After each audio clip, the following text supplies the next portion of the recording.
ಅಯೋಧ್ಯೆಯಲ್ಲಿ ಶ್ರೀರಾಮಚಂದ್ರನ ಭವ್ಯ ದೇಗುಲ ಉದ್ಘಾಟನೆ ಶುಭಾರಂಭ ಆಗ್ತಿದೆ. ಸರ್, ಸುಮಾರು ಸಾವಿರಾರು ವರ್ಷಗಳಿಂದ ರಾಮನ ಒಂದು ಅಲ್ಲಿ ನೂರಾರು ವರ್ಷಗಳಿಂದ ಇವಾಗ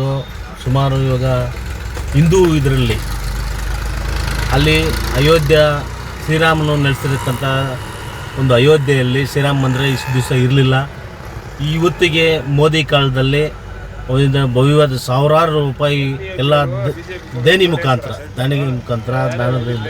ತಗೊಂಡು ಇವತ್ತಿಗೆ ಏನೇ ಸರ್ಕಾರ ದುಡ್ಡಿಲ್ದಿರ ಎಲ್ಲ ಸೇರಿ ನಮ್ಮ ಭಾರತ ದೇಶದವರೆಲ್ಲ ಒಂದು ಪವಿತ್ರವಾದಂಥ ಸ್ಥಳವನ್ನು ಇವತ್ತು ಉದ್ಘಾಟನೆ ಮಾಡಲಿಕ್ಕೆ 28ನೇ ತಾರೀಕು ಮಾಡಿದ್ದಾರೆ.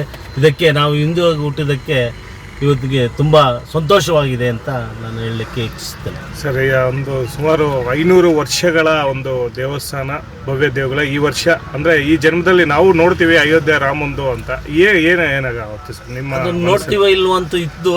ಆದರೆ ಇವತ್ತು ಏನು ಭಾರತ ದೇಶ ಕನಸು ನನಸಾಗಿದೆ.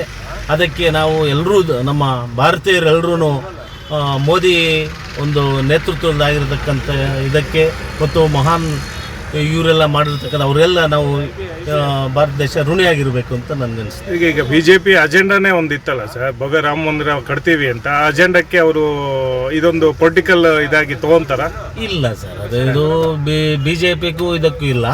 ಇದೊಂದು ರಾಮನ ದೇವಸ್ಥಾನಕ್ಕೆ ಇವಾಗ ಯಾವುದೇ ಸರ್ಕಾರದ ಅನುದಾನ ತಗೊಳ್ದಿರ ಎಲ್ಲರೂ ಕೊಟ್ಟಿದ್ರಲ್ಲ ಸರ್. ಅಲ್ಲ, ಅವಾಗ ಎಲ್ಲ ಇಟ್ಟಿಗೆ ಎಲ್ಲ ಊರೂರು ಬಂದಾಗೆಲ್ಲ ಪ್ರತಿಯೊಬ್ಬರು ಇಂಥವ್ರಂತೆಲ್ಲ ಇದಕ್ಕೆಲ್ಲರೂ ಪ್ರೋತ್ಸಾಹ ಕೊಟ್ಟು ಇದು ಮಾಡಿದ್ದಾರೆ. ಇದಕ್ಕೆ ಪಾರ್ಟಿಗೂ ಅದಕ್ಕೂ ಸಂಬಂಧ ಇಲ್ಲ. ಹಿಂದುತ್ವ ಅಂತ ಒಂದು ಇದಿದೆ.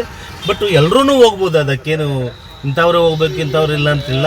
ಇವಾಗ ಈ ಸಂದರ್ಭದಲ್ಲಿ ನಮ್ಮ ಕಾಲದಲ್ಲಿ ಆಗಿದ್ದಕ್ಕೆ ನಮ್ಗೆಲ್ರಿಗೂ ಖುಷಿಯಾಗಿದೆ. ನೀವು ಹೋಗಿ ಬರ್ತೀರ ಅಯೋಧ್ಯೆಗೆ? ಅಲ್ಲ, ಇವಾಗ ಯಾವುದೇ ಕಾರಣಕ್ಕೆ ಹೋಗೋಕ್ಕಾಗಲ್ಲ ಸಾಮಾನ್ಯ ಈಗಲ್ಲ ಜನರು. ಮುಂದಿನ ಒಂದು ಈ ತಿಂಗಳು 2 ತಿಂಗಳು ಬಿಟ್ಬಿಟ್ಟು ಹೋಗ್ಬೋದೇ ವಿನಃ ಇವಾಗ ಹೋಗೋಕ್ಕೆ ಆಗಲ್ಲ, ಹೋಗ್ಲೂಬಾರ್ದು ಇವಾಗ ಸದ್ಯಕ್ಕೆ ಅಂತ ನನ್ನ ಅನಿಸಿಕೆ. ಮೂಡಲಕಿರಣ ಯೂಟ್ಯೂಬ್ ಚಾನಲ್ ಅನ್ನು ತಪ್ಪದೇ ಸಬ್ಸ್ಕ್ರೈಬ್ ಮಾಡಿ, ಲೈಕ್ ಮಾಡಿ, ಶೇರ್ ಮಾಡಿ.